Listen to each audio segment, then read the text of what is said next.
my goodness gracious. I I just gave this whole spiel and discovered I wasn't recording. Hello, and welcome to another video in which I talk about a pen.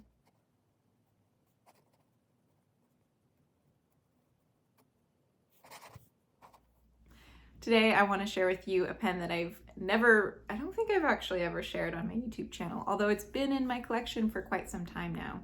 And that is this little Kaweco Sport from the 1970s. And it's really charming. I am quite charmed by this pen.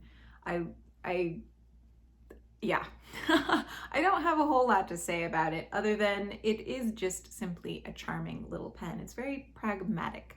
It's understated, it's simple, there's really not a whole lot of like bells and whistles. It's a very light plastic that is similar to the Kaweco Sports that are being made today. And the nib is underwhelming. I am not wowed by the nib, even though it is a 14 karat gold nib. But it still writes, and it writes well, and I could write with it for a very long time. In fact, I feel like I could write exclusively with this pen for a very long time, and I have.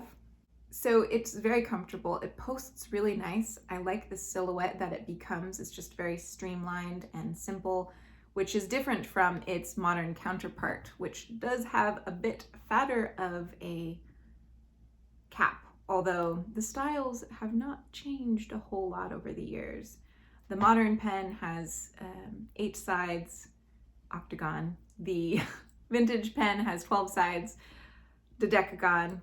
I used to have to teach 4th grade math once upon a time, and I needed to know these terms. But anyways, that most of that information has since been lost. This one, even though this is a brass pen, so it's heavy, so it does feel a little bit clunkier anyways. But because of the size of the cap, the silhouette is a bit chunkier and not so streamlined. And I really like how streamlined this particular silhouette is when it's posted. It's very comfortable to write with. I think I've already said that. It is just the right weight for me personally, in which I still feel like I'm holding a pen. I'm making contact. I feel the pen in my hand. It's not so super light that it's not even there, but it's not too heavy either that it feels like it would become exhausting to write with, which the brass Kaweco Sport admittedly can become at times. My favorite feature of this pen though is that it is a piston filler.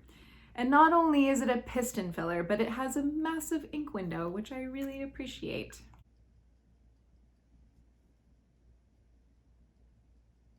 I think having an ink window is just so convenient, especially if you're using one pen exclusively.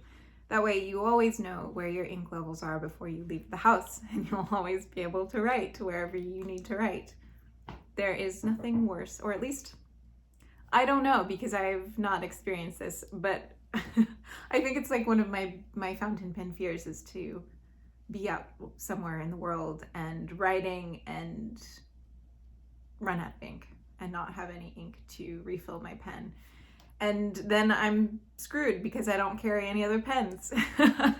So anyways, it is nice to be able to know that. And because it is a piston filler, it has a really decent carrying capacity, unlike its modern counterpart, unless if you eyedropper it, of course. And then before we take a look at a writing sample, I do want to just show you up close the differences in these two pens.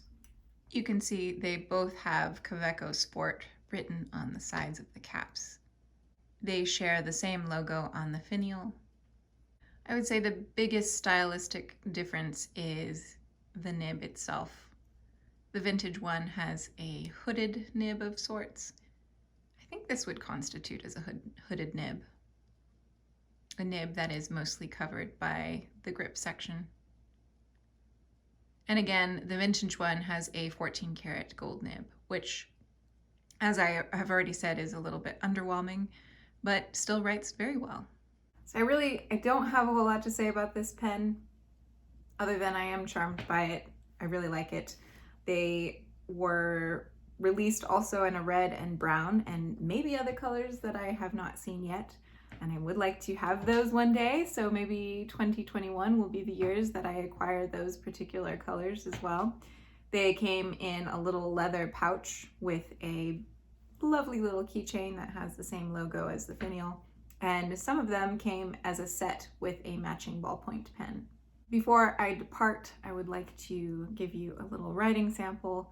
This is currently inked up with Diamine Prussian Blue, which is one of my favorite Diamine inks, and it suits this pen really well.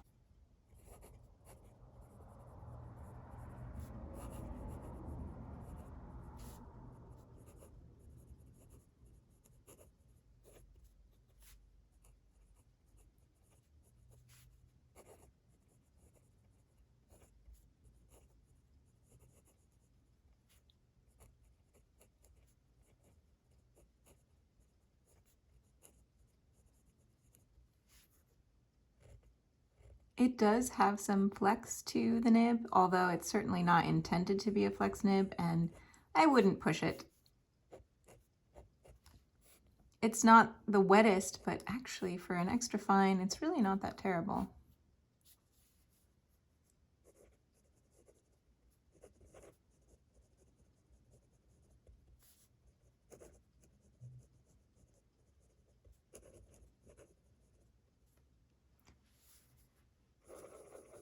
There's a lot of feedback, which is certainly not a bad thing. It's more of a personal preference. So that's it. Thank you all for watching. If you have any questions, let me know in the comments below, and I'll see you soon. Happy writing.